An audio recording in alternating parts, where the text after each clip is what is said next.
हमारे समाज में, खास तौर से हिंदू समाज में, एक परंपरा रही है ना, वो परंपरा रही है संयुक्त परिवार की।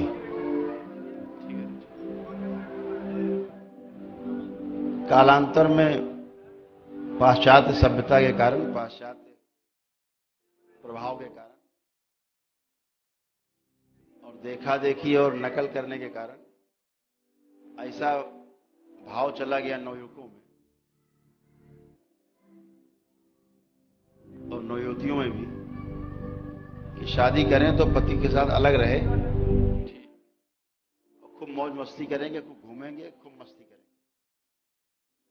परिवार के बंधन बहुत ज्यादा रहेंगे। तो ये विचार ने काफी धीरे धीरे जड़ें जमा ली। पहले जो परिवार से अलग हो जाता था उसको बड़ी नीची निगाह से लोग देखते थे, ये बकवास है लड़का, एकदम आज्ञाकारी नहीं है और एहसान फरामोश है, माता पिता को चाहता नहीं, तो लोग उसको अच्छी निगाह से नहीं देखते थे। आज ठीक उल्टी स्थिति है। जो लोग माता पिता के साथ रहते हैं बच्चे, उनको कहते हैं बेवकूफ है। हालांकि क्यों नहीं रहता है, रोज घर में लड़ता झगड़ता रहता है और पत्नी झगड़ती है माँ से, सास से। अलग रहता तो शायद नहीं होता। लेकिन ये प्रयोग पिछले 40 वर्षों में, 50 वर्षों में परिवार तोड़ने वाली जो परंपरा चली, तो परिवार टूट टूट के छोटे छोटे परिवार हो गए। माता पिता की जगह हो गई वृद्धाश्रम, ओल्ड एज होम्स, आश्रम या सड़कों में भीख मांगना। तो कालांतर में क्या हुआ कि धीरे धीरे धीरे इसके विकार भी सामने आ गए, अलग रहने के भी। जो दादा दादी बच्चों के मार्गदर्शक होते थे, दादा दादी के पास पूरे जीवन का जो अनुभव होता था, वो अनुभव सीधे पौत्रों में जाता था, पौत्र या पौत्री में, है ना, उसमें जाता था दादा दादी से। पके हुए होते दादा दादी। माता पिता को तो बच्चों को ज्यादा खिलाने का मौका ही नहीं मिलता था, दादा दादी खिलाते थे, तो उनके संस्कार बच्चों में चले जाते थे। अब दादा दादी चले गए ओल्ड एज होम, या सड़कें भीख मांग रहे हैं, या वृद्धाश्रम में या किसी आश्रम में पड़े बर्तन मांज रहे हैं, बेचारे सेवा कर रहे हैं, कुछ भी कर रहे हैं। अच्छा जीवन बहुत कम लोग जी पा रहे हैं।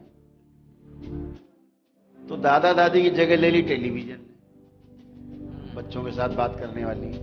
अब बच्चे अपने अनुसार चैनल बदलते हैं, अपने अनुसार देखते हैं, फिर वो संस्कार बच्चों की स्मृति के रूप में स्टोर हो जाते हैं। फिर बच्चे पूरा जीवन वैसे ही चलने की कोशिश करते हैं। और आजकल बहुत बढ़िया बढ़िया चैनल आते हैं, बताइए। तो क्या हुआ, धीरे धीरे विकृति आ गई। और आज ये देखने में आ रहा है कि जो परिवार संयुक्त है वो बड़े मजे में रह रहे हैं, लेकिन जो परिवार अलग अलग हो गए, विखंडन हो गया है, वो सब रो रहे हैं।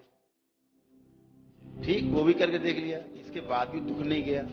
ये पति पत्नी दंगा हो रहा है, बच्चों पति पत्नी में भयानक मारपीट, दंगा बवाल चल रहा है। अब क्या करोगे? अब क्या होने लगा, बच्चा अलग चला गया नौकरी करने, इससे भी और छोटी इकाई हो गई। एक बच्चा चला गया बाहर विदेश, एक बच्चा चला गया अहमदाबाद, अब घर में माता पिता पड़े, और टूट गया परिवार।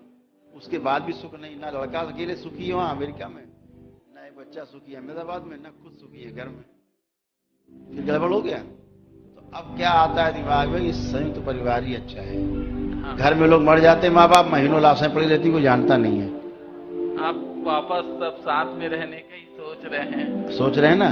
तो जैसे पहले आया था एक शुरू में पिक्चर देखो, ब्लैक एंड व्हाइट पिक्चर आती थी ना, ब्लैक एंड व्हाइट पिक्चरें आती थी, उसमें देखो जो लोग पैंट पहनते थे तो सकरी मोहरी की पहनते थे, पैंट सकरी मोहरी की होती थी। फिर एक फैशन आया बड़े बेल बॉटम टाइप, ये बड़े बड़े जो मोहरे इतने बड़े बड़े, है ना। फिर उब गए लोग बेल बॉटम से, तो फिर सकरी मोहरी में आ गए, आ गए ना फिर से। तो अब जो है लोग वहां से टूट करके जो अलग अलग परिवार हो गए हैं, सभी में ये भाव है कि हम संयुक्त परिवार में होते तो शायद इतना परेशान नहीं होते। तो बेटा यही समस्याएं हैं। हाँ। एकाकीपन की, अलग रहने की, बच्चों में विकार आ रहे हैं, सुसाइडल थॉट्स आ रहे हैं, मरने मारने के ख्याल आ रहे हैं।